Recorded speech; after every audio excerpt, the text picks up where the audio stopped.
My name is James Silvani, and I'm the artist on many Disney Afternoon comic properties and the brand new Disney Afternoon board game Rewind. And the board game is Kickstarter? Yep, coming out on Kickstarter this month. And if you scan this one? Yep, scan that QR code, you can find out about Notified on Lunch and get a free sketch with it too. Cool, James, thank you. Sure.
Let's come back.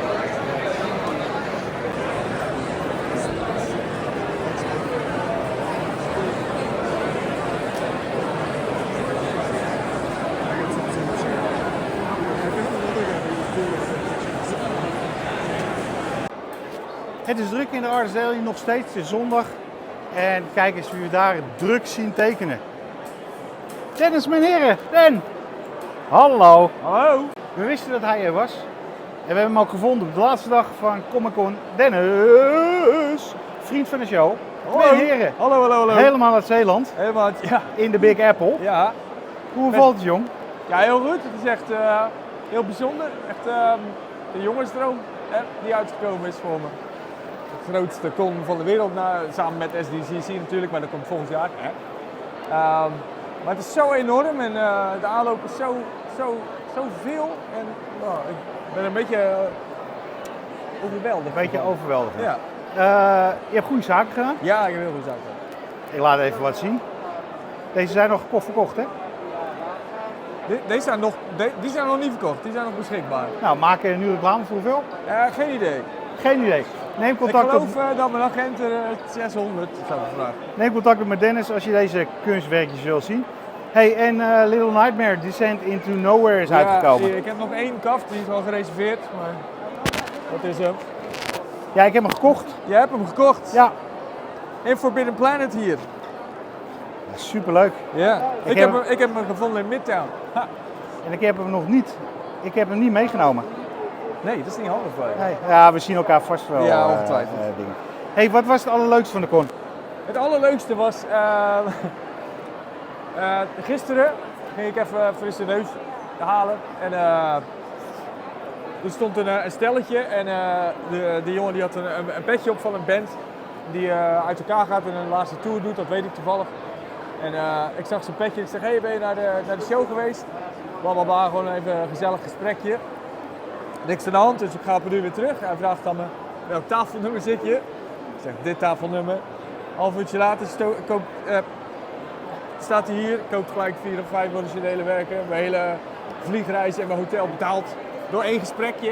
Oh, wow. Ja, dat was wel echt wel bijzonder. Ik heb gisteren iemand op straat ontmoet die Emmy genomineerd was voor zijn voice talent. Ik heb Adam Kubert gesproken, Joe Quesada, fucking allemaal mensen. Nou ja. Hey, en nog wezen netwerken. Ja. DC, Marvel, Image. Ja, net gesproken met Rob Levin van DC. En een paar mensen met wie ik al langer contact heb. Ook mensen met wie ik al eerder heb samengewerkt. Dus daar kom je eigenlijk voor het netwerken. En de borrels 's avonds en zo. Dat is waar de zaken gebeuren, om het zo maar te zeggen. En gaan de zaken ook uiteindelijk gebeuren? Ja, natuurlijk gaan ze gebeuren. Maar ja, je weet dat ik dan niks zo. Toen maar 1 keer raak te zijn, hè? Ja, toen maar 1 keer raak te zijn. Dat is het. Hey, het duurt nog 4 uurtjes. Ga je nog wat leuks doen of ga je gewoon je noeste arbeid doorgaan? Dit moet af, dat is 1. En dan, weet ik niet, ik zie nog wel. Ik heb nog een extra 2 dagen ongeveer hier, dus ik ga het nog wel even maken. Ja. Het gaat stormen vanavond, hè? Ik heb zoiets gehoord, ja. Je zal maar morgen terugvliegen, zoals ik. Ik ga niet morgen terugvliegen. Ja, nee, Jij ik wel. Ja. Ah. Dus afwachten. Hey Dennis, nog veel plezier in New York. Dankjewel. Dankjewel voor je tijd weer. En ik zie je vast weer in Nederland. Yes. Bonus, wat Dennis deze con maakte en verkocht. Wauw. Die collectors is echt awesome. Ja, ik vind het ook wel leuk.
gotta remember that.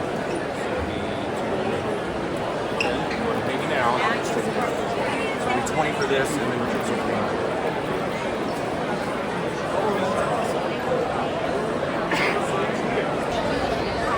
Dit is de ingang van Artist Alley.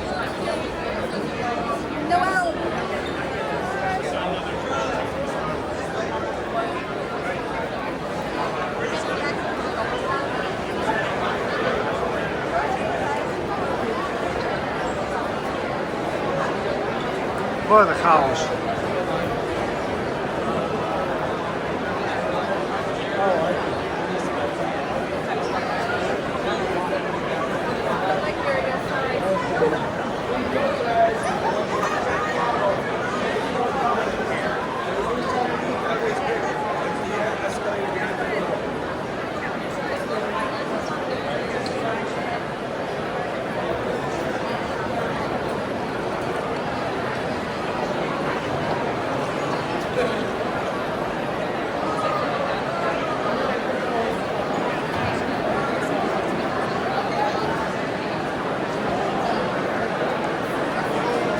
You want me to erase the pencils or No. no? Okay.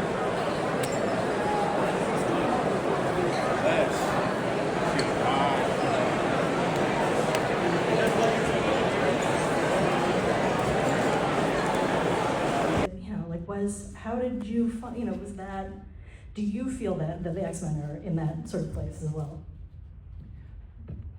Underrepresented groups, otherism, minorities, women, voices that are normally tamped down 1,000%. And there goes the water bottle.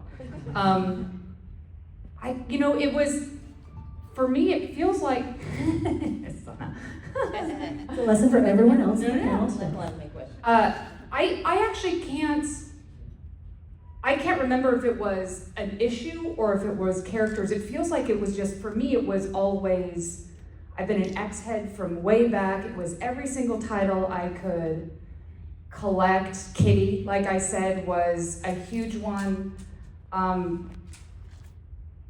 Those stories just speak volumes, They speak volumes to feeling like you don't have a place, like you haven't found your family, that you feel lost and alone. And that means something different for everybody. You don't have to be on this big journey of, it's you versus bullies.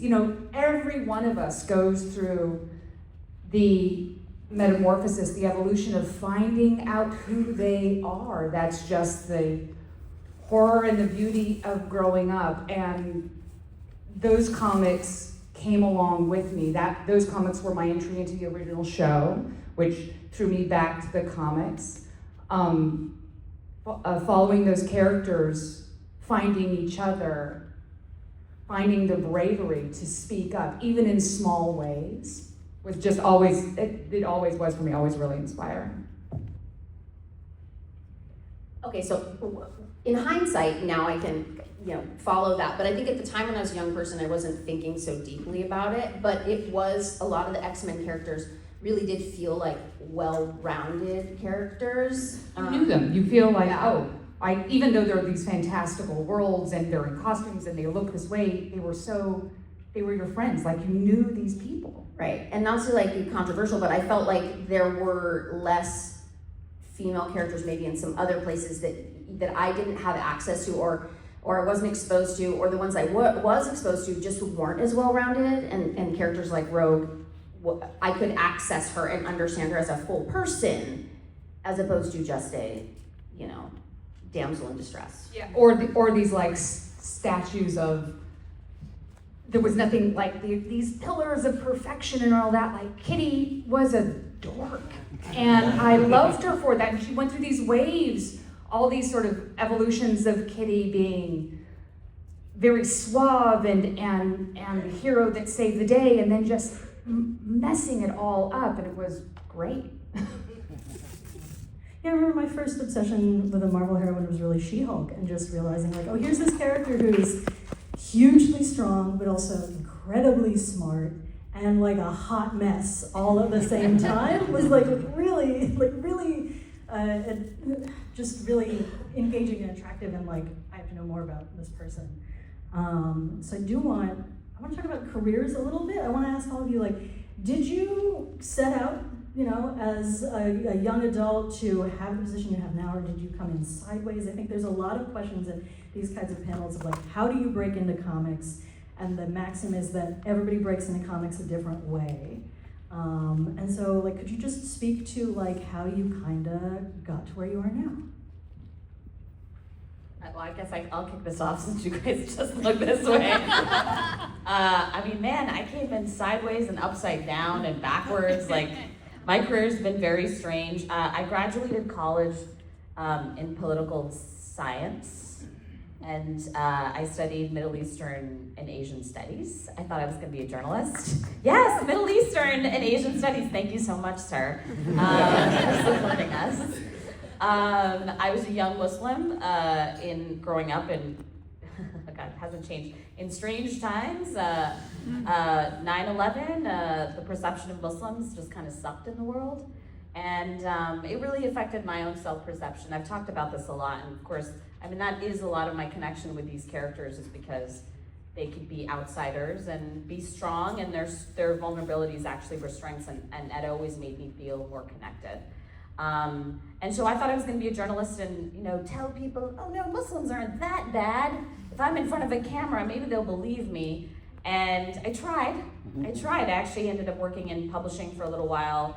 I worked at Time Magazine, and then I started working at small magazines. I started freelancing.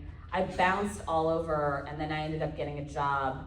Then I needed to make money, and there was a job opening at a place called Virgin Comics.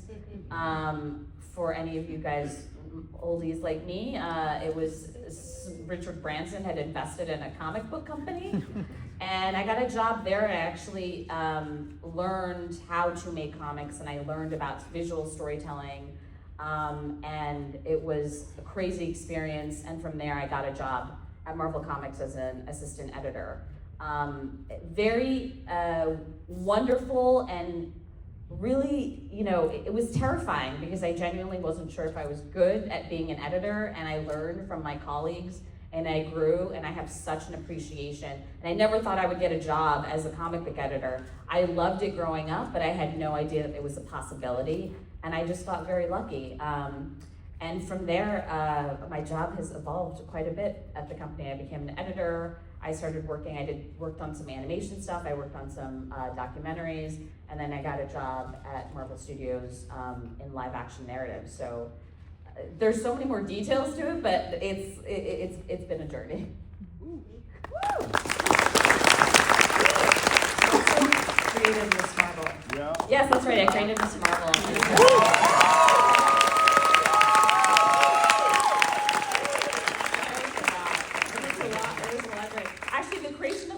Con was with Willow Wilson and Adrian Alfona, one of the craziest experiences of my life, and changed the trajectory of my career, because when she was created, I think Marvel, it signaled to Marvel that stories like these matter, ultimately, and they wanted to do more, and we did do more. Like, Miss Marvel was the beginning of us creating more female-centric characters, and more female-centric series. And so for me, I was really grateful to see that, and that's really how my job grew, is because I believed there are different kinds of content, there are different kinds of audiences out there, and we have to make content for them. And if you make them lovable enough, everyone will come, and they will, I mean, I'm looking at this room, and it's pretty much 50-50 in terms of gender representation, and I feel like that is incredible. And it shows that if you really, really love, create a really valuable and amazing character, I do believe everyone is gonna love it. So anyway, thank you guys for the support and for watching, hopefully watching this movie.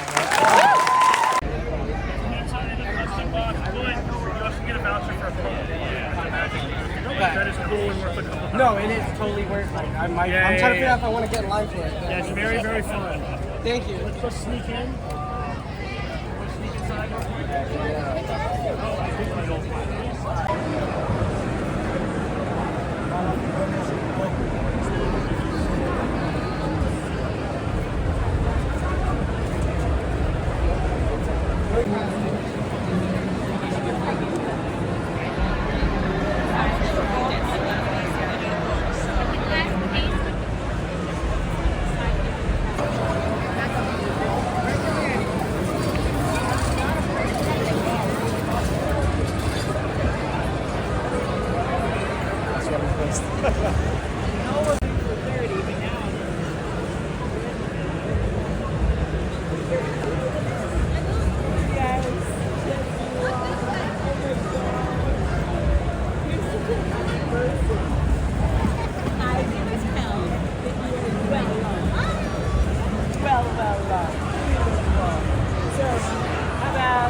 buy it, but I don't need to.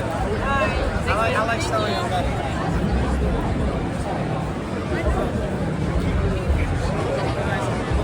Het bijzondere van een beurs van de grote met New York Comic Con is dat je na 3 dagen nog steeds op plekken komt dat je denkt, hè, dat stond er gisteren niet. Dat stond gisteren en eergisteren stond natuurlijk wel, maar hier ben ik nog niet geweest.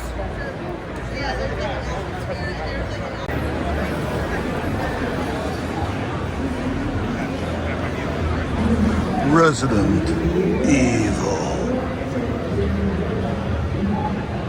En nou, nu moest je.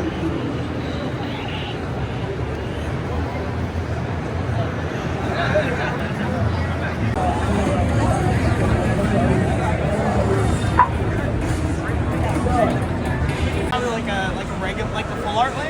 I don't even have my binder on. It was that commander, and it was like $80. Was it the deck? The deck? Yeah. That's still too expensive. By the way, a lot of stuff that was great. I was very tight with you. So,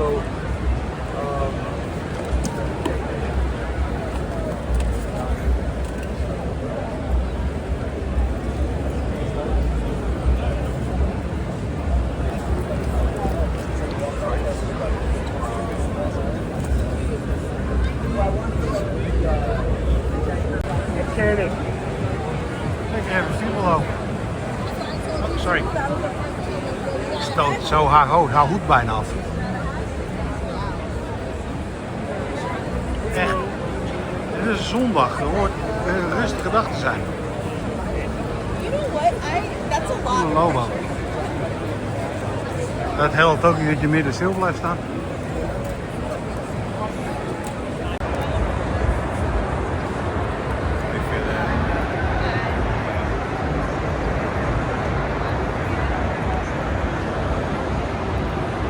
Post Malone was hier vorige week. Nu niet, maar zijn Big Rick nog wel. Oké.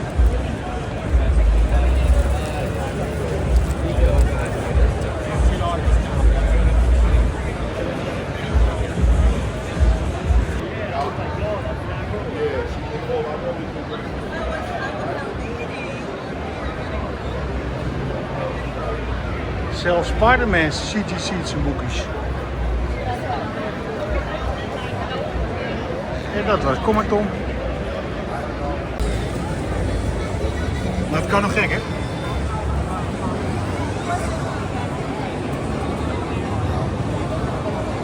€50 voor een brochie.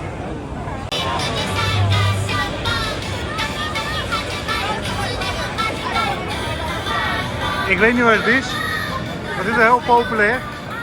Balletjes.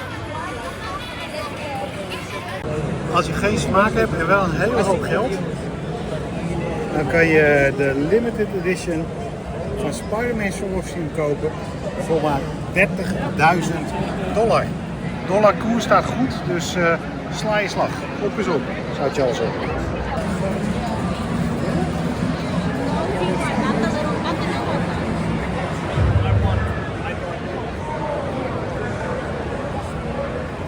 Ik doe het niet vaak, maar ik zit gewoon op mijn hurken op een marmeren vloer. Comic Con New York, dag 4 of denk ik, voor mij eigenlijk 3, is over en de laatste dag was echt heel extreem. Heel veel, veel te veel gekocht, dat heb je net gezien. Wel hele toffe dingen allemaal. En wat een show, wat een show. Het meest bizarre is, het is zo verschrikkelijk druk. Ik kan me niet herinneren dat het vorig jaar zo druk was. Zeker weten op de zondag niet. Zondag is meestal de dag dat er hele goede deals te scoren zijn. Nou, dus nu niet. Maar ik heb wel iets heel erg tofs. Ik heb een Invincible Cardgame. Er zijn er 100 van gemaakt. En daar heb ik er 2 van gewonnen. Superleuk. In de podcast vertel ik alles wat erover, wat het allemaal is. Ik zal hem vast wel laten zien. Vanuit New York was dit ik, Jeroen. Volgende week weer een aflevering van Comic Con, ben ik ook weer aanwezig. Dennis en onze Belgische vriend, mijn naam even ontschoten is, Simon. Siem, sorry. Ja, het is ook voor mij een hele lange dag geweest. Hele dagen. Siem en Dennis, onwijs bedankt. Ray, zoals gewoonlijk, was topper. Mijn vrouw bedankt voor het opnemen en het geduld. Ik spreek jullie volgende week. Doei!